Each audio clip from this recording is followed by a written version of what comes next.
Eu convido você a abrir a sua Bíblia no Evangelho de João, no capítulo 17. Nós estamos concluindo hoje uma série que nós fizemos nessa oração sacerdotal de Jesus.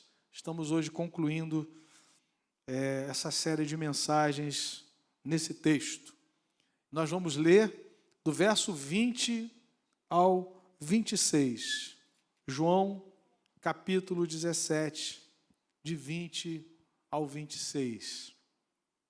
Assim mesmo, assentados, a palavra do Senhor diz: não peço somente por estes, mas também por aqueles que vierem a crer em mim, por meio da palavra que eles falarem, a fim de que todos sejam um.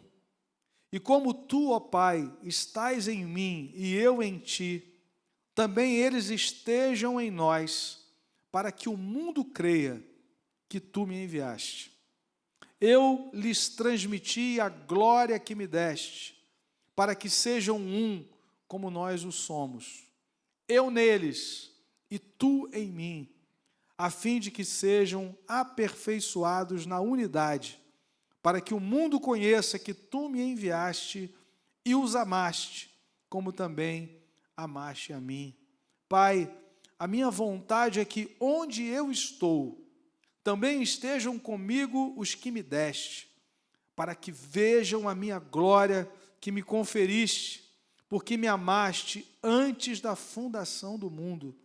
Pai justo, o mundo não te conheceu, eu, porém, te conheci, e também estes reconheceram que tu me enviaste.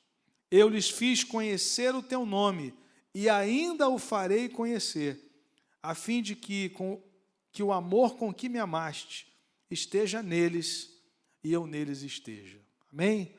Que o Senhor nos abençoe com a leitura da sua palavra, em nome de Jesus. Irmãos, eu fico impressionado com essa oração de Jesus, uma oração que ele fez ao Pai. O versículo 1 nos diz que ele levantou os olhos ao céu e ele se dirige ao Pai.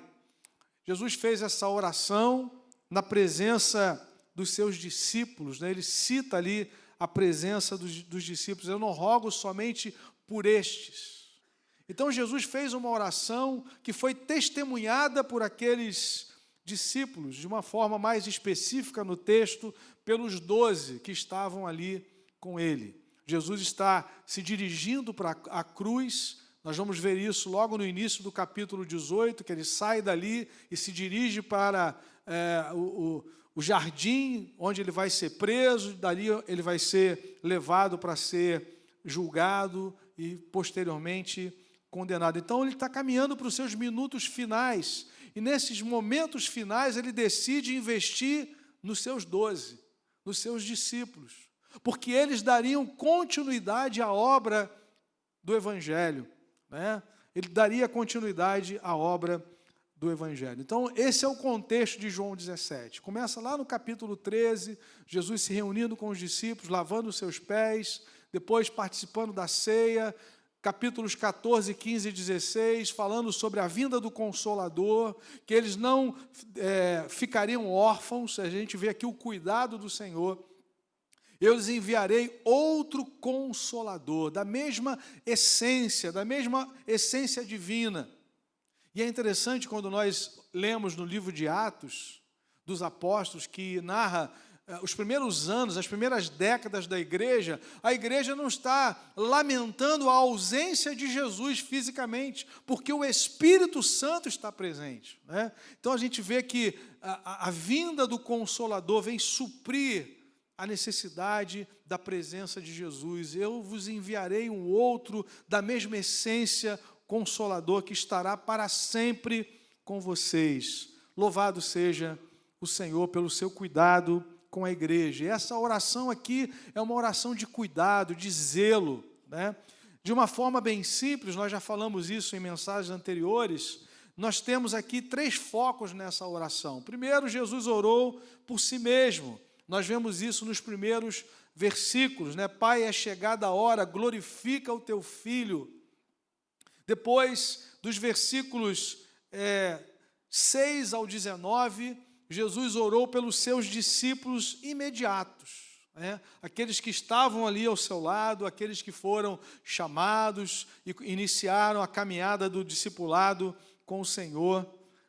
Mas do verso 20 em diante, irmãos, Jesus olha para o futuro. Naquela oração, ele dirigiu o seu olhar para o futuro e ele orou por nós. O verso 20 nos deixa isso muito claro. Não peço somente por estes, Pedro, Tiago, João, Mateus, né? Aqueles que estavam ali no seu entorno, mas também por aqueles que vierem a crer em mim. Amém, queridos?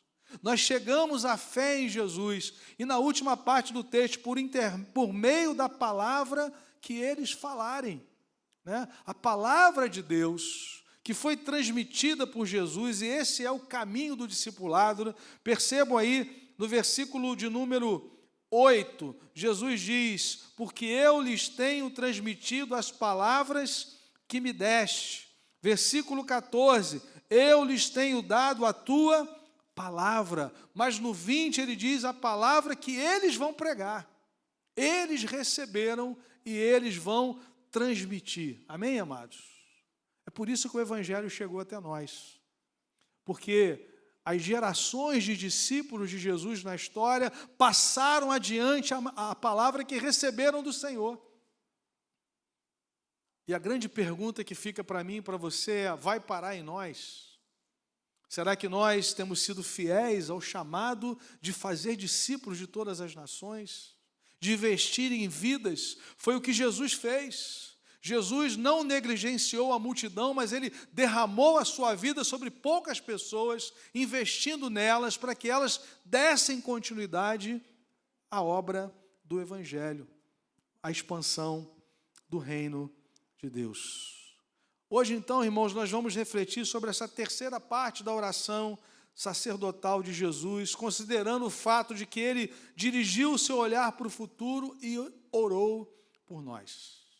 Eu não sei como é que você se sente ao pensar que Jesus orou por você. Não somente orou uma vez em João 17, mas em Romanos 8:35 diz: quem os condenará? É Cristo Jesus quem morreu, o qual ressuscitou e está sentado à direita de Deus, intercede por nós. Hebreus 7:25 diz que ele pode salvar totalmente os que por ele se chegam a Deus, vivendo sempre para interceder por eles. Nós temos um intercessor no céu.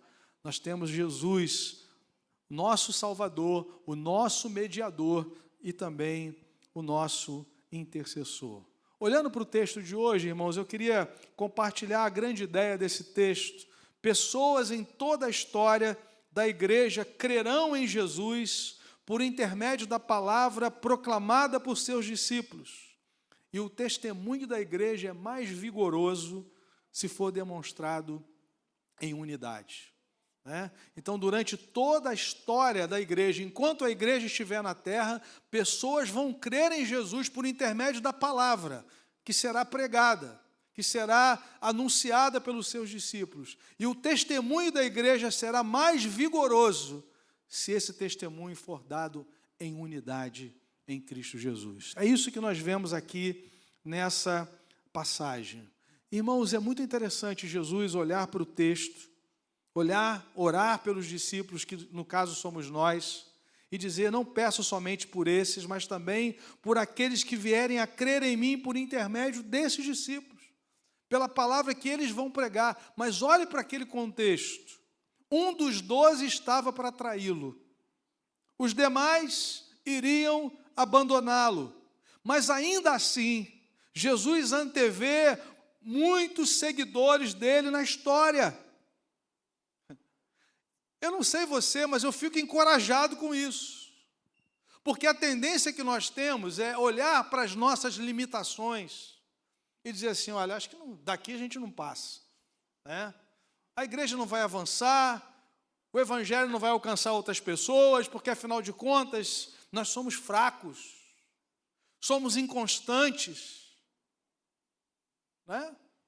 Falhamos muitas vezes na nossa missão, no nosso dia a dia. Mas Jesus sabia que um seria o traidor, Jesus sabia que, olha, eles iam embora.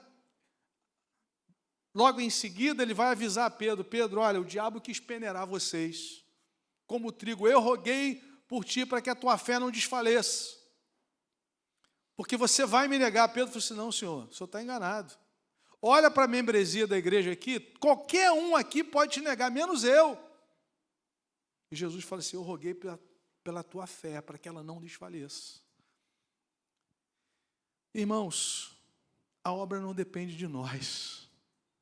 Nós somos meros instrumentos do Senhor. Jesus está olhando aquele quadro e está vendo um monte de gente, milhares e milhares. Aquela multidão de Apocalipse 7 vai estar ali, porque a igreja vai pregar, e vasos de barro como nós vão dar testemunho, e vidas vão crer no Evangelho. Através do seu testemunho, da sua oferta, da sua oração, vidas vão ser alcançadas na história. É isso que Jesus está dizendo nessa oração. Louvado seja Deus. Isso nos encoraja e nos faz pensar em duas realidades essenciais na missão. A primeira delas, o meio usado por Deus para que as pessoas sejam salvas. Paulo vai chamar isso de a loucura da pregação. Aprove ao Senhor chamar os seus eleitos, chamar os seus escolhidos, chamar homens e mulheres à fé, trazê-los à fé por meio da pregação da palavra. É isso que nós vemos no verso 20. Por aqueles que vierem a crer em mim por meio da palavra que eles falarem. A importância de você pregar o Evangelho, meu irmão. A fé vem pelo ouvir e ouvir a palavra de Deus. Foi um meio que Deus estabeleceu na sua soberania, né? E algumas pessoas acham que, como Deus já sabe quem são os salvos, a gente não precisa fazer nada. Não, a ordem do Senhor é que a igreja proclame o Evangelho. Ide por todo o mundo, anuncie, pregue a palavra do Senhor. É o testemunho da igreja por meio da proclamação do Evangelho. E nós precisamos orar para que o Senhor nos dê ousadia, porque, como eu já falei aqui, a Bíblia fala isso algumas vezes, em Atos capítulo 4, por exemplo, os apóstolos estão saindo da prisão, eles oram: Senhor, dá-nos mais ousadia para pregar o Evangelho. Efésios 6, no texto da armadura de Deus, Paulo diz: e orem também por mim, para que Deus me dê ousadia, intrepidez. Por quê, irmãos?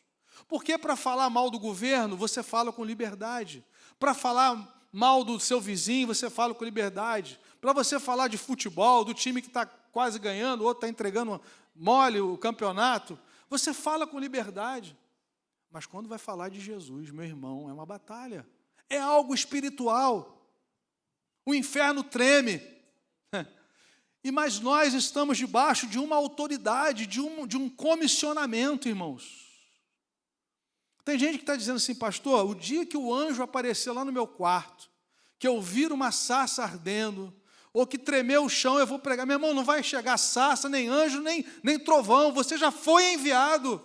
Assim como o Pai me enviou, eu também vos envio. Deus não te chamou para terceirizar a missão. Você é um discípulo de Jesus. Eles vão crer por intermédio da pregação deles, do testemunho deles. Jesus já orou por isso. O que nós precisamos é de ousadia. O que nós precisamos é de caminhada. Talvez no início, talvez não, com certeza, alguém vai com você, né? Porque não adianta eu dizer assim: pastor, irmãos, a partir de amanhã todo mundo evangelizando. Mas se você nunca fez isso, você precisa ser acompanhado. E a gente está aqui para te ajudar, né? Eu me lembro de um irmão lá na célula que um dia foi cortar o cabelo com uma pessoa de uma determinada religião, e ela tocou num assunto, num tema que ele não conhecia. E ele abriu o coração, e a gente deixei alguns textos, compartilhamos alguns textos, para lidar com alguma realidade que nós não vimos. Nós precisamos de apoio de alguém mais experiente. Mas o que não pode acontecer é nós dizermos assim: eu não tenho capacidade para isso, eu não quero fazer isso. Aí, irmãos, nós estamos pecando contra a ordem do Senhor. A igreja está debaixo de uma ordem, da grande comissão. Nós não podemos terceirizar isso. Você é um discípulo de Jesus. A unção de Deus está sobre a sua vida, a palavra de Deus, a autoridade do Senhor. Abre a sua boca em nome do Senhor. O Evangelho é uma boa notícia, e uma notícia precisa ser proclamada. O Evangelho não é um conselho moralista. Quantas pessoas às vezes querem evangelizar e começam a acusar a pessoa porque ela fuma, porque ela bebe. Isso não é Evangelho. Não é uma pregação moralista. O Evangelho não visa a mudança de comportamento, mas a mudança do coração. O que Deus nos oferece no Evangelho é um novo nascimento, é uma nova vida, para homens e mulheres que se arrependem dos seus pecados e se rendem a Jesus Cristo, que reconhecem que Ele é o suficiente Salvador, que o preço que Ele pagou é suficiente para nos resgatar e nos reconciliar com o Pai. O Evangelho é uma boa notícia do que Deus fez por meio de Cristo para nos reconciliar com o Pai. E algumas pessoas dizem, não, pastor, é só viver, não precisa nem falar. Não, a Bíblia diz que as duas coisas se complementam. Um bom testemunho precisa ser confirmado por uma pregação fiel do Evangelho. Vejam só, Atos capítulo 10, como Pedro nos fala que nós estamos debaixo de uma ordem. Atos capítulo 10. Pedro está na casa de um centurião romano. O centurião romano era religioso, mas não era salvo. Ele dava esmolas, ele fazia orações, mas ainda assim o Senhor mandou um anjo para dizer a ele, olha, você precisa ouvir palavras que vão te levar à salvação. Né?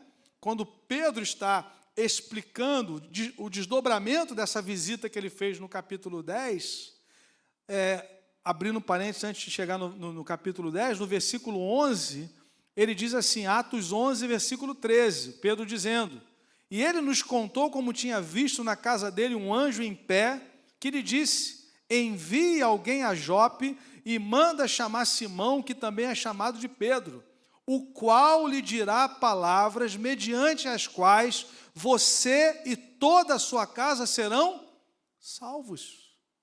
Ué, mas a esmola que ele fazia não era suficiente? As orações que ele fazia não eram suficientes? Não! Não de obras para que ninguém se glorie, não por aquilo que fazemos. Deus teve misericórdia daquele centurião, o Evangelho está rompendo aqui uma fronteira, por isso Deus usa um apóstolo, alguém, uma testemunha autorizada dele. Mas Pedro vai dizer, olha, o próprio Senhor falou com ele, você precisa chamar Simão, o qual lhe dirá palavras, verso 14, as quais você e toda a sua casa, mediante as quais você e toda a sua casa serão salvos. Que palavras são essas? Atos capítulo 10, versículo 39, Pedro diz, e nós somos testemunhas de tudo que ele fez na terra dos judeus em Jerusalém. Depois eles o mataram, pendurando no madeiro, mas Deus o ressuscitou no terceiro dia e concedeu que fosse manifesto não a todo o povo, mas às testemunhas que foram anteriormente escolhidas por Deus, isto é, a nós, que comemos e bebemos com ele. Depois que ressurgiu dentre os mortos, Jesus nos mandou pregar ao povo e testemunhar que ele foi constituído por Deus como juiz de vivos e de mortos. Dele todos os profetas dão testemunho de que por meio do seu nome, todo que nele crê recebe perdão de pecados. Amém, irmãos? Ele nos mandou pregar. Nós estamos debaixo dessa ordem. E Pedro diz, olha, ele se manifestou após a sua ressurreição a nós. Nós somos testemunhas oculares. Nós não estamos falando de algo inventado. E Pedro vai dizer no capítulo 2, em outros textos, que aquelas pessoas daquela geração para quem eles estavam pregando, viram a crucificação, ouviram tudo que foi feito, testemunharam o ministério de Jesus. Como ele disse aí no verso 38, ele saiu por toda parte, fazendo bem e curando os oprimidos do diabo, porque Deus era com ele. Fez isso na presença daquela geração. Testemunhas. Então, meus irmãos, esse evangelho, essa boa notícia precisa ser anunciada para a glória de Deus. Jesus, então, ele ora para que o Senhor possa abençoar cada geração de discípulos na história e usá-los para a expansão do seu reino. Não rogo somente por esses, mas por aqueles que vierem a crer em mim por meio da palavra que eles falarem. Agora, irmãos, onde é que está o vigor desse testemunho da igreja? E aqui é o segundo alvo dessa oração de Jesus. O vigor desse testemunho está na unidade da igreja. Que coisa interessante, irmãos. É o testemunho da igreja por meio da sua unidade em Cristo e no Evangelho. Dos versículos 21 ao 23, Jesus orou 3 vezes pela unidade da igreja. Versículo 21. A fim de que todos sejam um. Versículo 22. Para que sejam um. Versículo 23. A fim de que sejam aperfeiçoados na unidade.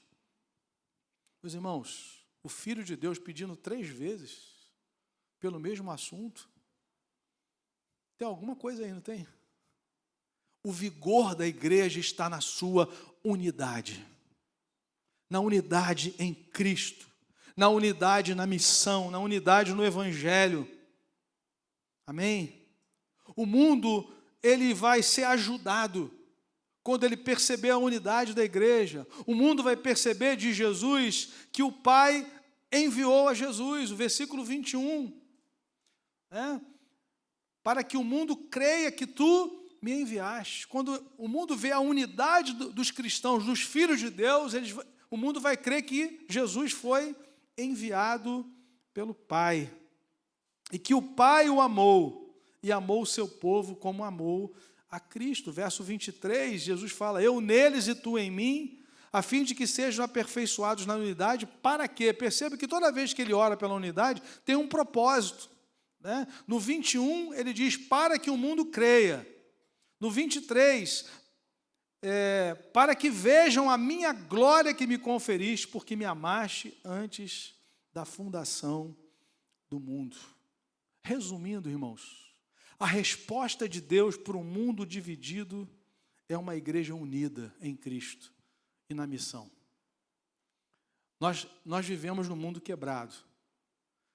Primeiro quebrado pelo pecado e agora, sobretudo no nosso tempo, quebrado, dividido politicamente, dividido ideologicamente. Nós vivemos, acho que, talvez o momento mais crítico da história. Mais crítico da história. Mas, ainda assim, dentro da sabedoria e da soberania de Deus, a resposta dele para um mundo quebrado, famílias quebradas, lares destruídos, pessoas desesperadas, é uma igreja que vive o amor de Jesus unida. Homens e mulheres completamente diferentes, com gostos, preferências, cores, times, comidas, pensamentos, hobbies, completamente distintos. Irmãos, se nós tirarmos o evangelho de nós aqui, a gente vai se pegar aqui, vai ser uma confusão só. É só tocar em 2 assuntos aqui, política e futebol. Ninguém sai daqui vivo hoje. Mas o que nos une é Jesus. É uma unidade que não é produzida por homem algum, é impossível. Seria impossível nós sermos um corpo tão diferente como nós somos.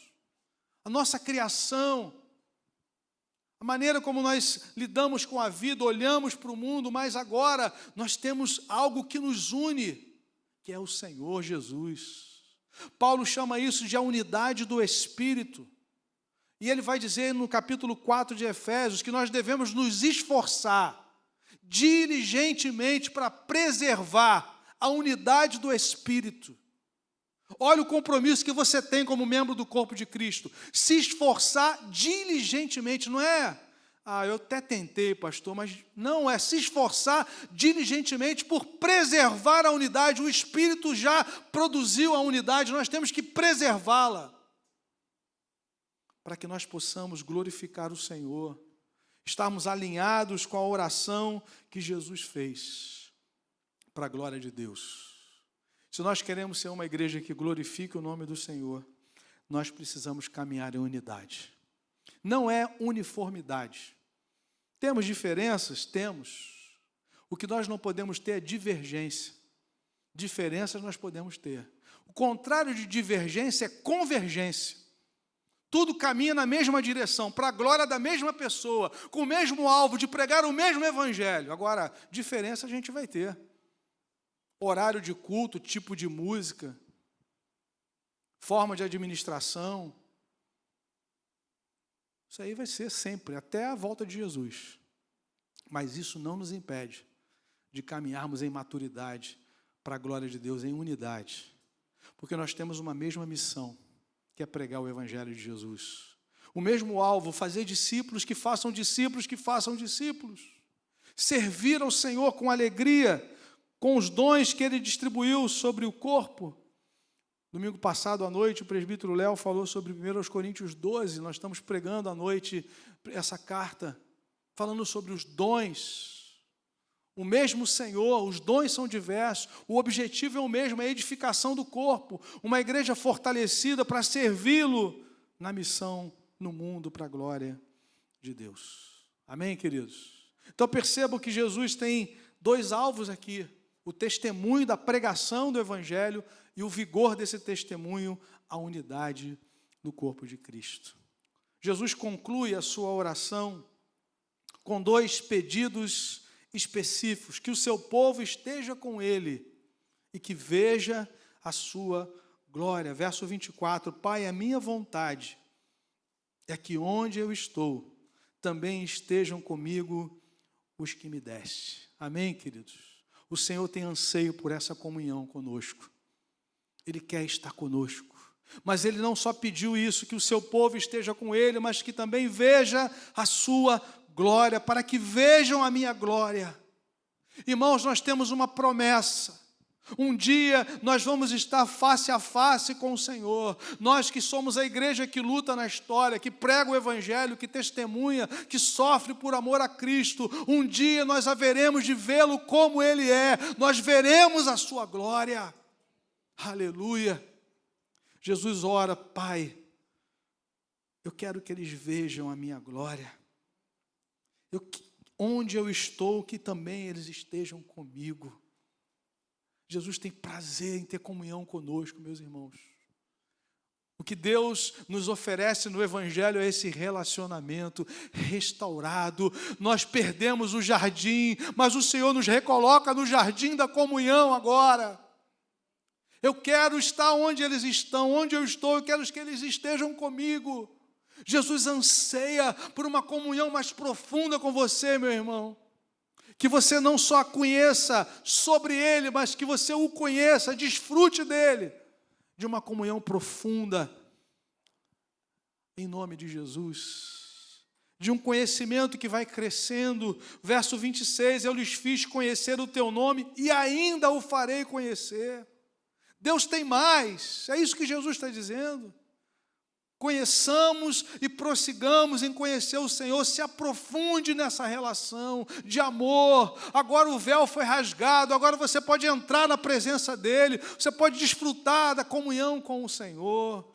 Bendito é o nome de Jesus. Eu quero que eles estejam comigo e eu quero que eles vejam a minha glória. Aleluia. Se tem algo melhor do que isso, eu não conheço, querido. Se tem algum prazer nesse mundo, se tem alguma realização, alguma satisfação, algum elogio, algum aplauso, algum título, alguma honraria, eu desconheço do que essa. Pai, onde eu estou, que eles estejam comigo e eles vão ver a minha glória. Aleluia. 1 João 3, de 1 a 3. João, que andou com o Senhor Jesus, ele diz: vede com que grande amor nos tem concedido o Pai, a ponto de sermos chamados filhos de Deus. E de fato nós somos filhos de Deus, mas ainda não se manifestou o que haveremos de ser, porque quando Ele se manifestar, nós seremos semelhantes a Ele, porque haveremos de vê-lo como Ele é. Aleluia! Como Ele é, na sua beleza, na sua grandeza, na sublimidade de Jesus, sem nenhuma barreira, fisicamente agora, olho no olho, olhando para Ele. Jesus já orou por nós, querido, por ir nesse sentido. Ele já revelou o seu coração. Pai, a minha vontade é que onde eu estou também estejam comigo os que me deste. Jesus anseia por você, meu irmão, minha irmã, por essa comunhão profunda, para que você ande com Ele tão intensamente na história. E quando os seus olhos se fecharem aqui na história, você vai ver a glória dEle. É isso que Ele nos oferece no Evangelho. Nós vemos a glória dEle sim agora, mas não na sua plenitude ainda, a gente não suportaria. Um pouquinho só que brilhou, Saulo caiu, ficou cego 3 dias. Quebrado, amassado. Não, fui eu que escolhi o Evangelho. Foi? Jesus pega você, cega você, joga no chão, te amassa, joga dentro de uma casa e manda um cara orar por você, para você voltar a enxergar. Foi você que escolheu. A graça redentora, bendita, louvado seja Deus. O alvo final de Jesus é que a sua igreja tenha cada dia uma percepção do amor de Deus por nós. Verso 26, a fim de que o amor com que me amaste esteja neles e eu neles esteja. Irmão, se nós andarmos a cada dia na consciência e avançarmos cada vez mais no amor de Deus, nosso coração vai descansar muito mais. No capítulo 15, Jesus diz: como o Pai me amou, também eu vos amei, permaneçam no meu amor. A gente começa no amor e depois quer ir lá para a lei, quer ir para a legalidade, para o legalismo. Jesus fala: não, fica aí mesmo, permaneçam no meu amor. Como o Pai me amou, eu também vos amei, permaneçam no meu amor. Pastor, Senhor, mas eu fiquei doente, eu fiquei desempregado. Nada pode te separar do meu amor, nada pode. Louvado seja Deus, com amor eterno eu te amei, com benignidade eu te atraí. João 13:1, tendo Jesus amado os seus que estavam no mundo, amou-os até o fim. Não é um amor provisório, não é um amor interesseiro, é um amor eterno, é um amor profundo, é um amor perpétuo, é um amor inigualável, incomparável. Permaneça no meu amor, a fim de que o amor com que me amaste esteja neles. Nós precisamos a cada dia nos lembrar que nós somos filhos amados, filhas amadas em Cristo. Independente do que esteja acontecendo, querido, nós somos filhos amados no Senhor, comprados por um alto preço. Aleluia. Judas, versos 20 e 21, guardem-se no amor de Deus, continue esperando na misericórdia do Senhor, guardem-se no amor de Deus, perseverem, fiquem aí, guardados nesse amor. Ele terminou de orar por seus discípulos e foi para o jardim, capítulo 18, versículo 1. Depois de dizer isso, Jesus saiu junto com os seus discípulos para o outro lado do ribeiro de Cedron, onde havia um jardim.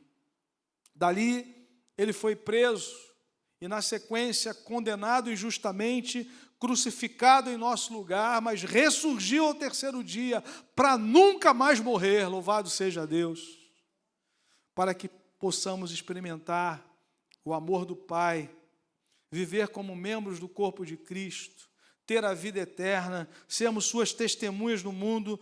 Cristo pagou o preço do nosso resgate.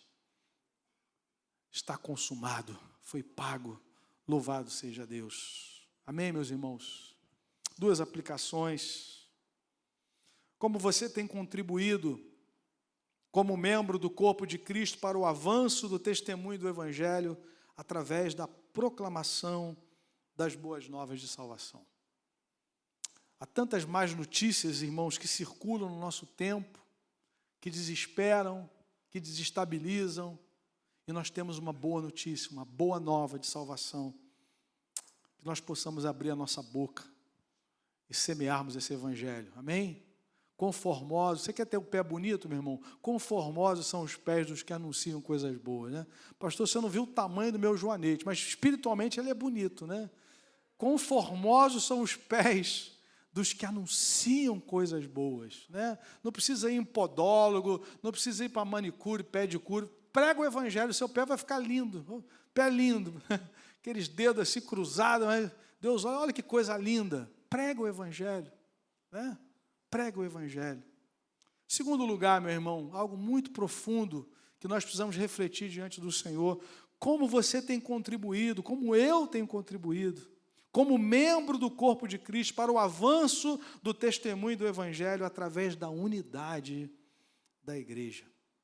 Efésios 4 nos fala sobre isso. Um só Deus, um só Senhor, uma só fé, um só batismo, um só Deus e Pai, o qual age por meio de todos. Então nós fomos chamados, Efésios 4, 2, 3, para nos esforçarmos para preservar a unidade. O que não falta é motivo para separação e afastamento e contenda, porque é obra da carne. Se você dá uma olhadinha na lista de obras da carne, elas começam assim, com questão de religiosa, de adoração. Começa com feitiçaria e idolatria, né? Depois Paulo vai falar de alguns apetites, né, do ser humano, que quando não são supridos em Cristo pelo Espírito Santo, quando não estão debaixo do controle do Espírito, descambam para um extremo, né? Glutonaria, bebedice, né? Paulo fala de algumas áreas da sexualidade. Já fui para o final, né? No começo ele fala idolatria, feitiçaria, depois algumas questões da sexualidade. As obras do meio, a maior parte delas tem a ver com relacionamento. Partidarismo, inveja, vanglória, né? E daí por diante. O maior número de obras da carne, de feitos do corpo, de obras da carne, tem a ver com relacionamento. Ou seja, a única possibilidade da igreja ser saudável, caminhar no evangelho, avançar no reino em unidade, é andando no Espírito. Porque se a carne controlar, meu irmão, ninguém segura. Não sobra um, né? Tanto é que Paulo diz assim, olha, não vos devoreis uns aos outros. Meu irmão, se tirar o Espírito Santo, o evangelho, é gente se mordendo. E Paulo usa a palavra morder lá em Gálatas. O negócio é feio. Parece aqueles pitbull quando se encontram na praia, né, sem focinheira. Jesus amado, tira o evangelho do nosso coração, tira o Espírito Santo, tira a palavra de Deus. Meu Deus, mas o Senhor nos diz, esforçando-vos diligentemente por preservar a unidade do Espírito no vínculo da paz. Que coisa maravilhosa. Para quê? Jesus diz, para que o mundo creia que eu fui enviado, para que o mundo creia que eu opero nessa casa. A resposta para um mundo polarizado entre Bolsonaro e Lula, entre Flamengo e Vasco, entre táxi e Uber, irmão, é a igreja de Jesus.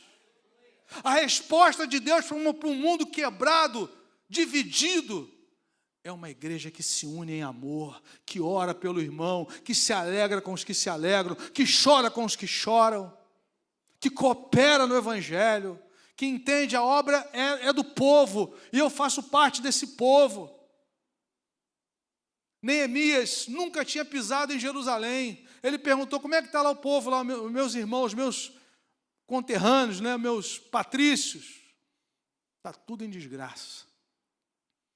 Ele ora, ele confessa pecados que ele nem cometeu pelo seu povo, ele se coloca diante do Senhor, e ele diz assim, eu quero ser usado por Deus, porque essa obra é minha, Deus me chamou, eu faço parte desse povo. Estamos fazendo prédio educacional, não é só a liderança, não, é para você, é para todos nós. Estamos pregando no bairro, é para todos nós. Em nome de Jesus. A resposta de Deus para um mundo dividido é uma igreja em unidade. Queria que você orasse por isso agora. Vamos ficar em pé, meus irmãos. Queria que nós orássemos pela unidade da igreja. Unidade no Senhor, unidade em Cristo, unidade no Evangelho, unidade de propósito. Um só Senhor. Só Ele é digno de ser adorado, só Ele é digno de ser engrandecido. Não faltam motivos, não falta semeadura de Satanás para tentar dividir, fracionar, quebrar, afastar. Porque ele sabe que uma igreja unida é poderosa contra as trevas. Ele sabe disso. Mas nós também sabemos quem nós somos em Cristo Jesus. E nós somos chamados para andar no Espírito, para nos unirmos em Cristo, para sermos usados por Deus na história. Há vidas agudizando nessa hora, precisando do Evangelho. E a resposta de Deus é a igreja. A igreja é a resposta de Deus para a comunidade, para o bairro, para a cidade, para o país. A igreja unida, uma só igreja. Por isso que eu estou celebrando o que vai acontecer que no dia 29, as igrejas do bairro disseram assim, a gente vai ser uma igreja só no bairro. Não é a Assembleia de Deus Venda da Cruz, a DVC, Congregacional de Sete Pontes, a Batista da Venda da Cruz, os outros ministérios, outras igrejas. Não, é uma igreja só. Em nome de Jesus. No final da década de 80, no início de 90, isso aconteceu na minha cidade. Houve um avivamento, houve um movimento lá, Paracambi para Cristo. Uma igreja só. A igreja se uniu. Irmãos, o bruxo se converteu, o carnaval acabou, vidas foram libertas. Uma igreja, uma só, em Jesus. Para a glória de Deus. O inferno fica apavorado. Por isso, meu irmão, esforçando-se diligentemente por preservar a unidade do Espírito, no vínculo da paz para a glória de Deus. Senhor, obrigado, Senhor, porque nós somos um no amor de Jesus. Tantas diferenças, Pai, mas essas diferenças não vão nos levar para a divergência. Em nome de Jesus, nós queremos a convergência do reino, do Evangelho, do nome do Senhor Jesus. Glorifica o Teu nome, Senhor, no meio do Teu povo. Queremos, ó Pai, no final da nossa jornada, orar como o Teu Filho amado orou. Pai, eu Te glorifiquei na terra. Oh, Deus amado. Queremos, como Paulo, dizer, eu combati o bom combate, completei a carreira e guardei a fé. Bendito é o nome do Senhor. Usa a Tua igreja, Senhor. Toda cadeia que tenta separar o Teu povo, que o Senhor repreenda em nome de Jesus. Dê autoridade aos Teus filhos e filhas a romperem, Pai, com toda a trama do inferno. E aqueles, ó Pai, que são crentes nominais, que possam nascer da água e do Espírito. Em nome de Jesus. A Tua palavra diz que aquele que semeia contendo entre os irmãos é abominação diante do Senhor. Remova do nosso meio, Senhor, para a glória do Teu nome, em nome de Jesus. Amém. Glória a Deus. Vamos louvar o Senhor.